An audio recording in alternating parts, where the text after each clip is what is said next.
Assalamualaikum warahmatullahi wabarakatuh. Alhamdulillah, salatu wassalamu ala rasulillah, amma ba'du. Ketemu lagi dengan kita di mata pelajaran informatika. Nah, kita lanjutkan dari pertemuan sebelumnya di hari Kamis. Kita sekarang beralih ke hari Rabu. Nah, untuk pertemuan kali ini kita akan mengulas terkait dengan fungsi yang kemarin sudah disampaikan, yaitu fungsi ketiga, fungsi tentang logika. Nah, kemarin bahwa fungsi logika itu adalah fungsi yang digunakan untuk menyatakan kondisi benar atau salah. Jadi fungsi ini adalah untuk menguji yang bersifat kualitatif, misalnya ya tidak, tidak lulus, baik buruk, dan lain sebagainya. Nah, baik, untuk lebih jelasnya nanti kita ulas dari yang sebelumnya. Nah, kemudian sebelum kita masuk ke fungsi logika, kemarin sudah disampaikan terkait dengan ekspresi logika.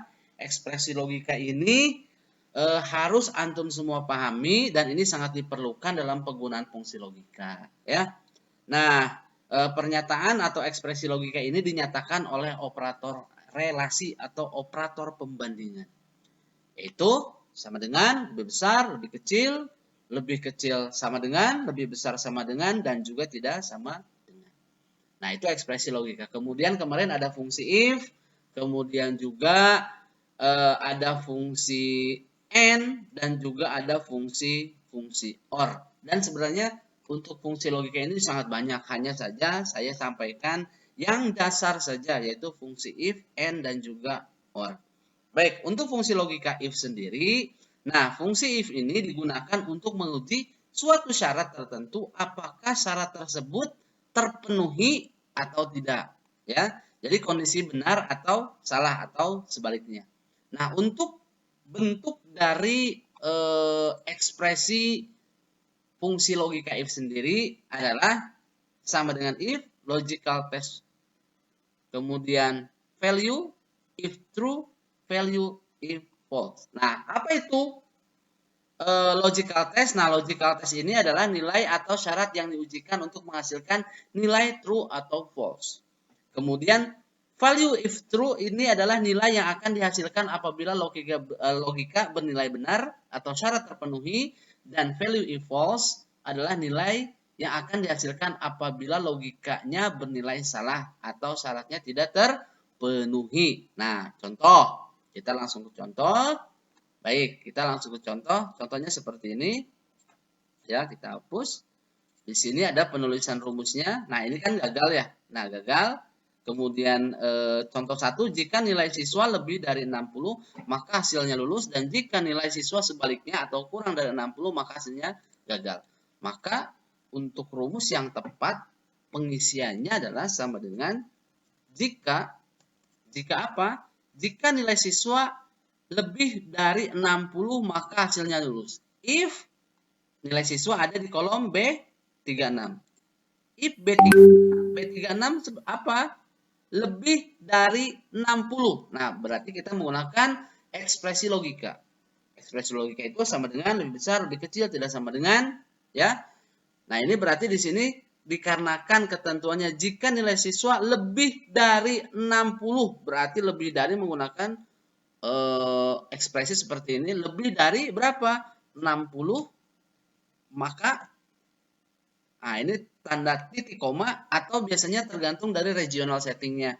Kalau regional settingnya Inggris, maka dia menggunakan koma. Dikarenakan saya menggunakan regional setting Indonesia, maka penggunaannya adalah titik koma. Ikutin saja yang ini. Ini titik koma berarti pakai titik koma. Jika di sini koma, maka gunakan koma. Kita lanjut. If jika B36 kolom nilai ya lebih besar dari 60, maka hasilnya adalah lulus. Maka kita ketikkan lulus. Lulus. Seperti ini. Jangan lupa untuk penulisan teks itu harus menggunakan tanda petik. Ya. Kemudian jika nilai sebaliknya kurang dari 60, maka hasilnya adalah gagal. Maka di sini maka gagal. Maka gagal. Kita kurung tutup. Jika if-nya ada 1, maka kurung tutupnya 1. Jika if-nya 2, kurung tutupnya harus 2. Kita enter ya seperti ini. Nah, yes. Nah, maka hasilnya adalah gagal. Kenapa gagal? Hasilnya gagal karena nilainya adalah kurang dari 61. Karena ketentuannya di sini jika nilai siswa lebih dari 60 maka hasilnya lulus, jika kurang maka dia akan gagal. Nah, 60 masuk ke kriteria gagal, kecuali kalau di sini lebih besar sama dengan 60, maka 60 akan lulus. Seperti itu ya. Silahkan dipahami. Ini untuk yang satu if. Nah, ya, untuk if tunggal. Nah, bagaimana jika if majemuk? Nah, untuk if majemuk maka kita bisa seperti ini. If B 36 lebih besar 60 maka lulus. Nah, ini kita bisa tambahkan kembali jika apa? Jika kolom nilainya kenapa? Berarti kalau tadi lebih besar 60 itu lulus. Nah, ini kita membuat ekspresi logika untuk yang tidak lulusnya. Berarti jika B36 lebih kecil sama dengan 60 maka hasilnya adalah gagal. Seperti itu. Nah, ini kurung if-nya ada 2, maka kurung tutupnya ada 2. 1, 2. Enter. Oke. Ada kesalahan. Kesalahannya di mana? Kesalahannya di sini. Coba, apa salahnya?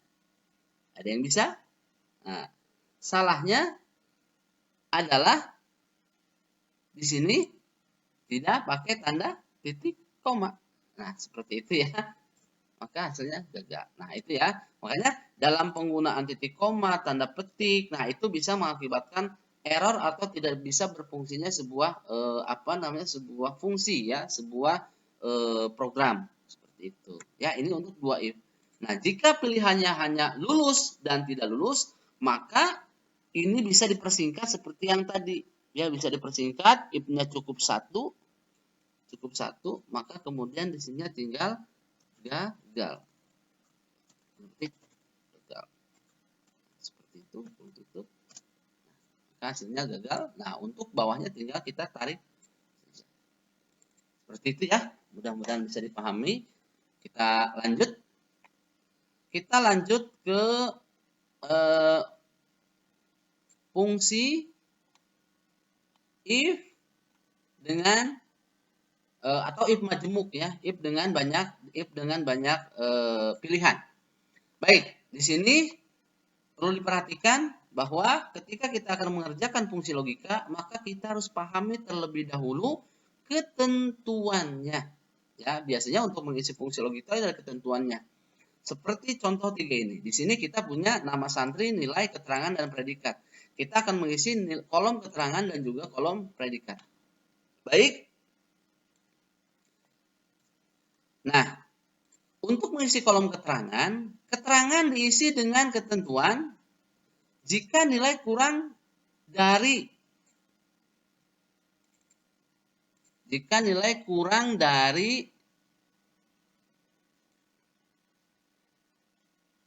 sama dengan 60 maka remedial. Jika nilai lebih dari 60 maka pengayaan. Nah, kita isikan. Pahami dulu, jika nilai kurang dari sama dengan 60, jadi artinya nilai yang 60 ke bawah itu remedial dan nilai dari 61 sampai 100 itu adalah pengayaan. Kita isikan sama dengan jika apa? Jika nilai kurang. Jika nilai J3 kurang, pakai ekspresi logika kurang sama dengan, di sini karena ada sama dengannya, sama dengan berapa? Sama dengan 60, maka apa? Remedial. Titik, kita tutup. Ya. False. Kenapa false? Karena di sini cuma 1. Ya. Karena di sini remedial itu berarti kan false. Ya kan? Nah, kita nyari nilai yang true-nya. Berarti di sini titik koma. Ya. Fine. Remedial, kemudian atau pengayaan. Tanda petik, tutup, cukup 1, enter. Baik, kita lanjutkan untuk pengisian predikat. Nah, tadi untuk yang keterangan ini kan pengayaan dan juga remedial itu hanya 2. Nah, sekarang kita coba mengisi dengan beberapa logika atau dengan beberapa ketentuan. Nah, kita di predikat kita lihat di sini predikat. Untuk mengisi predikat diisi dengan ketentuan. Jika nilai 0 sampai 60 maka predikatnya D, jika 61 sampai 75 maka C, jika 76 sampai 85 maka predikatnya B, dan jika 86 sampai dengan 100 maka predikatnya A. Bagaimana cara mengisinya? Cara mengisinya di sini adalah kita awali dengan sama dengan jika. Jika apa? Tadi jika nilai, berarti J3. Kenapa? 0 sampai dengan 60. Berarti ekspresi logikanya seperti apa? Lebih besar, lebih kecil sama dengan, lebih besar sama dengan, atau tidak sama dengan. Berarti kan 0 sampai 60. Berarti 0 lebih kecil jika J3, jika nilai lebih kecil sama dengan 60. Nah, jadi dari 0 sampai 60 itu maka predikatnya itu adalah D. Seperti itu ya. Nah, kemudian yang kedua, jika nilai apa? Jika nilai 61 sampai dengan 75, maka predikatnya C. Jika apa? Jika nilai J3. Kenapa J3-nya lebih kecil sama dengan 75, maka apa? Maka predikatnya C. Seperti itu. Yang kedua. Kemudian ketentuan yang ketiga apa? Jika apa? Jika nilai J3. Kenapa? 76 sampai 85 maka B. Berarti ekspresi logikanya adalah lebih kecil sama dengan 85 maka B. Ya. Maka B. Kemudian ekspresi yang ketiga, yang terakhir yang keempat, jika 86 sampai dengan 100 maka akan menghasilkan predikatnya A. If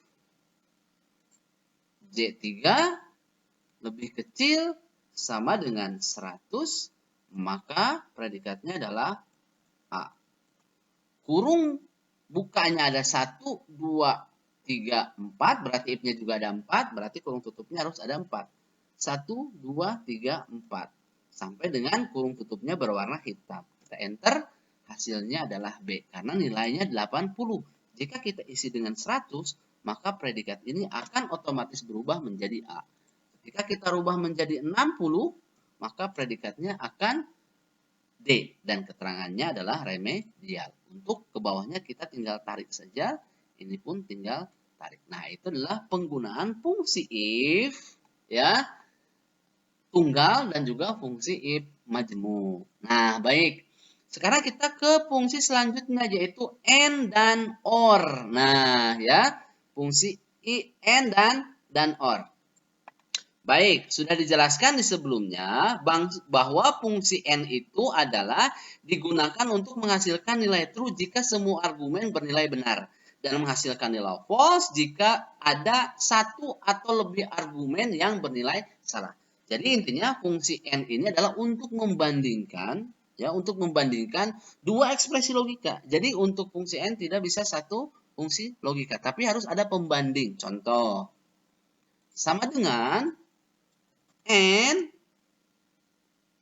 50 lebih kecil dari 40 dan 50 lebih besar daripada 40, maka hasilnya adalah false. Kenapa salah? False. Karena 50 lebih kecil dari 40, betul atau salah? Salah, ya kan? Kemudian 50 lebih besar dari 40, betul atau salah? Betul. Nah, dikarenakan kalau fungsi n ini dua-duanya itu harus bernilai true, baru dia akan menghasilkan nilai true, akan menghasilkan nilai benar. Jika dua-duanya salah, jelas pasti akan nilainya false. Nah, jika salah satunya pun sama, akan bernilai false. Jadi, untuk fungsi n, dua-duanya harus memenuhi kriteria. Nah, buat apa yang seperti ini? Nah, biasanya nanti kita gabungkan dengan fungsi if. Ya, fungsi if, jadi nanti if n. Nah, kemudian untuk fungsi or ini sebaliknya. Ya, Kalau fungsi OR itu adalah dia akan bernilai benar, ya. Fungsi OR ini, fungsi OR, nah ini fungsi OR digunakan untuk menghasilkan true jika beberapa argumen bernilai benar dan menghasilkan false jika semua argumen bernilai salah. Jadi kalau false itu salah satunya benar maka dia akan benar.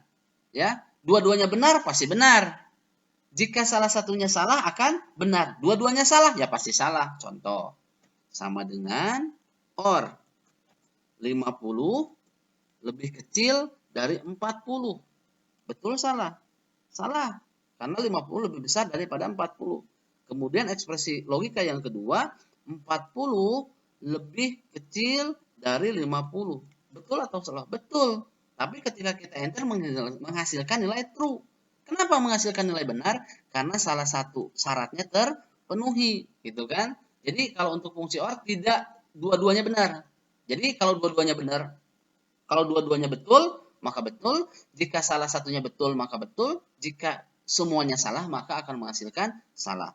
Kalau N, dua-duanya harus betul, baru menghasilkan nilai betul atau nilai true. Kalau salah satu yang salah, maka akan menghasilkan nilai false atau salah. Apalagi kalau dua-duanya salah, maka akan menghasilkan nilai salah. Seperti itu. Baik, kita langsung ke contoh soal ya. Kita contoh soal. Contoh soal seperti ini. Nah, baik, ini fungsi if or, ya, fungsi if or. Baik, hapus. Nah, di sini ada sebuah tabel. Di sini ada nomor urut, nama, ijazah, nilai tes, dan juga status. Baik, kita hapus dulu di sini. Nah, di sini ada pelamar namanya Dadang, Diding, Dudung, Dedeng, dan Dandung, ya, dengan ijazah bervariasi dan juga nilai tes bervariasi. Nah, ketentuan melihat untuk mengisi kolom status, di sini ada ketentuannya. Ada data pelamar kerja dari lamaran dan hasil tes wawancara yang masuk yang diterima.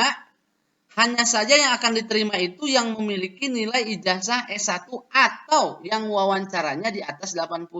Ya. Jadi ini pembandingnya ijazah dan juga nilai tes. Nah, di sini ketentuannya mana tadi? Yang akan diterima yang memiliki ijazah S1 atau yang nilai wawancaranya di atas 80. Jadi walaupun di sini umpama SD, tapi di sini nilainya 80, maka dia akan true, ya, akan akan lolos. Nah, jika dua-duanya tidak terpenuhi, maka dia akan tidak lolos. Jadi di sini harus ada salah satu yang terpenuhi ya dari ketentuannya. Kalau ijazah S1 nilai tesnya kurang dari 80, maka dia tetap lulus. Atau nilainya besar tapi ijazahnya tidak S1 pun sama, dia akan lulus. Bagaimana cara pengerjaannya? Cara pengerjaannya berarti di sini kita menggunakan if or. Sama dengan if or kurung buka, logical test satunya apa? Ijazah. Ya kan? Ijazah. Kenapa ijazahnya?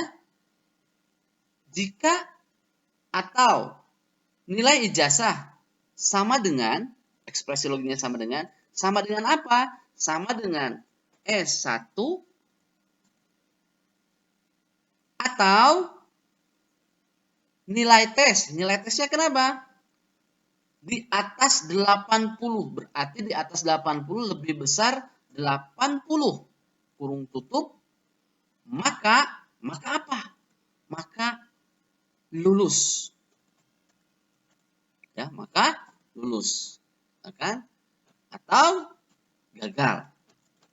Jika tidak memenuhi kedua kriteria itu. Kurung tutup, enter. Maka 80 gagal. Lah, kenapa 80 udah gagal? Karena 80, ya. Kenapa? Karena 80. Karena 80 tidak memenuhi kriteria. Di sini lebih besar 80. Kecuali di sini lebih besar sama dengan 80, maka dia akan lulus. Dikarenakan ketentuannya di atas 80, berarti kalau di atas 80 kita tidak menggunakan sama dengan. Maka dia akan gagal. Ya kan? Kalau 81, dia akan lulus. Kita tarik ke bawah. 70 gagal, ini gagal ya karena dua-duanya tidak terpenuhi, ini lulus. Kita lanjutkan untuk fungsi yang N. Ya, kita lanjutkan ke fungsi N. Nah, di sini ada ketentuannya. Ada data pelamar kerja. Dari lamaran dan hasil tes wawancara yang masuk yang diterima, hanya saja yang akan diterima yang memiliki nilai ijazah S1 dan nilai wawancaranya di atas 75. Ya. Jadi ketentuannya, jika nilai ijazah S1 dan wawancaranya 75. Jadi dua ketentuan ini harus terpenuhi. Pengisiannya sama dengan if N. Ya, bukan if or, tapi if N. If N apa? Ijazah. Ya, jika ijazahnya itu sama dengan S1 dan nilai tesnya, nilai wawancara di atas 75. Berarti di atas lebih besar 75, ya kan? Maka lolos, maka gagal. Enter, lolos, ya. If N J37, jika nilai ijazahnya itu sama dengan S1, jika ijazahnya itu S1 dan nilai tes K37 lebih besar dari 75, maka dia lolos, ya. Jika tidak memenuhi kriteria semua ini, maka dia akan gagal, ya. Beda tadi kalau kita menggunakan OR. Jika salah satunya memenuhi syarat, maka dia akan lolos. Kalau yang N ini, dikarenakan ketentuannya harus ijazah S1 dan wawancara di atas 75, maka itu harus mengikuti kriteria yang ini. Enter, maka dia akan lolos. Kita tarik ke bawah. Nah, SMK 70 kenapa gagal? Karena nilai tidak terpenuhi, ijazah juga tidak terpenuhi. Ini kenapa gagal? Nilai tesnya terpenuhi, tapi ijazahnya tidak terpenuhi. Yang ini lolos karena S1 terpenuhi dan nilai tesnya di atas 75. Ini gagal karena ini tidak terpenuhi dan juga ini tidak terpenuhi. Jika di sini S1, ya, kemudian di sininya 76, maka dia akan lolos. Seperti itu ya untuk ketentuan fungsi penggabungan if dan juga fungsi penggabungan if and dan juga if or. Nah, silakan nanti kalian kerjakan tes pemahaman. Di situ antum isi. Bagusnya sih antum di depan komputer, pakai komputer, isi tes pemahamannya, praktikan di dalam Microsoft Excel. Insya Allah mudah. Yang terpenting antum paham if and, if or, dan juga fungsi if tunggal dan juga fungsi if majemuk. Silahkan antum pelajari. Jika tidak paham dari apa yang saya sampaikan, silahkan antum bisa search atau antum download video-video pembelajaran tentang fungsi if and, if or, kemudian if tunggal dan juga if majemuk di YouTube. Banyak sekali. Jika antum tidak paham dengan apa yang saya sampaikan, atau antum nanti bisa hubungi saya langsung. Baik, barangkali itu yang bisa disampaikan. Terima kasih atas perhatiannya. Tetap semangat, jangan lelah untuk belajar. Terima kasih. Assalamualaikum warahmatullahi wabarakatuh.